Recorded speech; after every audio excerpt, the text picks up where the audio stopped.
अस्सलाम वालेकुम नाज़रीन, आपकी खिदमत में हाज़िर है मुदस्सिर हुसैन और आप देख रहे हैं मेरे यूट्यूब चैनल मुदस्सिर हुसैन। नाज़रीन, आज एक बेवा बहन के पास मौजूद हूँ, एक बेटी भी उनके पास है। आइए नाज़रीन, बहन की हकीकत सुनते हैं बहन की ज़बानी। अस्सलाम वालेकुम। अस्सलाम वालेकुम। मेरी बहन, आप कैसी हो? जी ठीक हूँ, मैं बहुत बीमार रहती हूँ। इलाज के लिए पैसे भी नहीं है मेरे पास, मैं बहुत मजबूर हूँ। शोहर भी फ़ौत हो गया, 5 साल हो गए 6। ना वालिद है ना भाई है कोई। बहुत मजबूर हूँ मैं, बहुत बीमार रहती हूँ। दवाइयों के लिए भी पैसे नहीं है इलाज के लिए कि प्राइवेट इलाज करवा सकूँ। और बच्ची है बड़ी, तो बच्चे छोटे-छोटे हैं, क्या कहते हैं। बहुत परेशान हूँ कि आप मेरी मदद करें। बच्ची पढ़ना चाहती है आगे, लेकिन अखराजात नहीं है। कोई हेल्प करें आप मेरी। बहुत नाज़रीन, आपने बहन की हकीकत सुनी। ज़ाहिर सी बात है, ये बहुत ज़्यादा बीमार रहती है मेरी बहन। खुदा गवाह है कि अल्लाह जानता है कि ऐसी जो फैमिली बेवा बहनें होती हैं, खुदा की कसम ऐसी बहनों की दिल खोल कर मदद किया करें यार।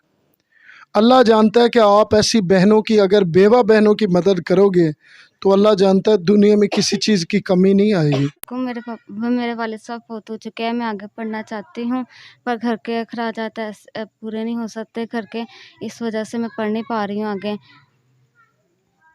पहले भी मज़दूर थे, 5-6 साल क्या कहते हैं, वो शुगर के मरीज़ रहे हैं, उनकी इलाज भी चलता रहा है। उस वक़्त भी हालात ऐसे ही थे कुछ, और जब से गए हैं, जब से और ही ज़्यादा ख़राब हो गए हालात। खुद भी बीमार पड़ गई हूँ।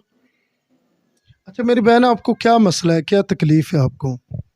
वो टीबी कहते हैं कि टीबी है, लेकिन इलाज भी करवाती हूँ गवर्नमेंट अस्पतालों में, बड़े धक्के खाते हैं, लेकिन इलाज नहीं होता है। फिर भी दवाइयाँ खाती रहती हूँ, लेकिन कोई फ़र्क नहीं पड़ता कि इतने पैसे नहीं है कि प्राइवेट इलाज करा सकूँ।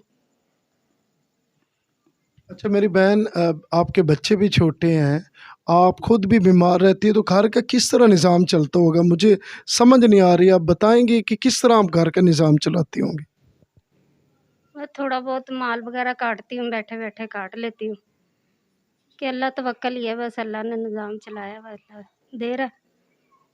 अच्छा मेरी बहुत बहन, मोहल्ले वाले या कोई आपके रिश्तेदार या कोई आपकी हेल्प वगैरह करते हैं? नहीं, बहन भाई तो कोई नहीं है, ना भाई तो है ही कोई नहीं। बहनें हैं, वो अपने अपने घरों में मजदूरी वाली हैं वो भी, तो कोई नहीं इतना हेल्प करते वो भी। तो कोई मोहल्ले वाले भी नहीं करते हेल्प? ज़ाहिर सी बात है, आप बेवा बहन हो, तो शरीयत भी कहती है कि बेवा बहन का ख्याल रखना चाहिए। तो मोहल्ले में कोई ऐसा अल्लाह का नेक बंदा नहीं है जो आप लोगों के साथ शफ़क़त करे या आपका ख्याल रखे? मैं थोड़ा बहुत तो हेल्प कर देते हैं मोहल्ले वाले, कुछ खुद करती हूँ घर में काम बैठ के। इसी तरह से बस वक़्त जो है पास हो रहा है। अच्छा मेरी बहन, आप ज़ाहिर-सी बात है मीडिया के ऊपर आई हो, तो किस तरह की हेल्प चाहती हैं? दिल खोल के बताएँ। हो सकता है कोई अल्लाह का नेक बंदा बगैर लालच के आपकी हेल्प कर दे, तो चलो आपके बच्चों की तालीम भी बेहतर हो जाएगी।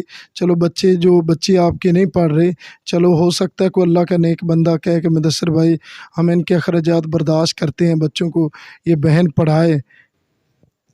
हाँ जी, मैं इतना कर दें कि चलो मेरा इलाज हो जाए और बच्चों की पढ़ाई जो है जारी रखे जा सके। ये बच्ची आगे पढ़ना चाहती है और इसकी शादी भी करनी है अभी, रिश्ता देख रहे हैं, क्या कहते हैं, तो उसके लिए भी कोई हेल्प कर दें तो मेहरबानी होगी। अच्छा मेरी बहन, किस तरह का रिश्ता मतलब करना चाहती हो? और अच्छे रिश्ते भी हैं मेरे पास, अच्छे लोग भी हैं जो बगैर लालच के, तो किस तरह का रिश्ता करना चाहती हैं? कैसे लोग हों? मैं अच्छे लोग हों, नेक हों, जहाँ बच्ची खुश रह सके। एक एक बच्ची बहुत परेशान हूँ मैं। नाज़रीन, तमाम लोगों से मेरी गुज़ारिश की जाती है कि ये बेवा बहन है, इसके सर पे शफ़क़त का हाथ रखें। और ये जो बच्चे हैं इनके, ज़ाहिर सी बात है बेटी भी उनकी जवान है, को अल्लाह का नेक बंदा अगर हमारे साथ रब्ता करे तो इंशाल्लाह इस बहन का नंबर भी मैं दे दूँगा। तमाम लोगों से मेरी गुजारिश है कि दिल खोल कर अल्लाह की रज़ा के लिए इस बहन के साथ नाज़रीन, इसी वीडियो के साथ मुदस्सर हुसैन को दीजिए इजाज़त। अल्लाह निगहबान।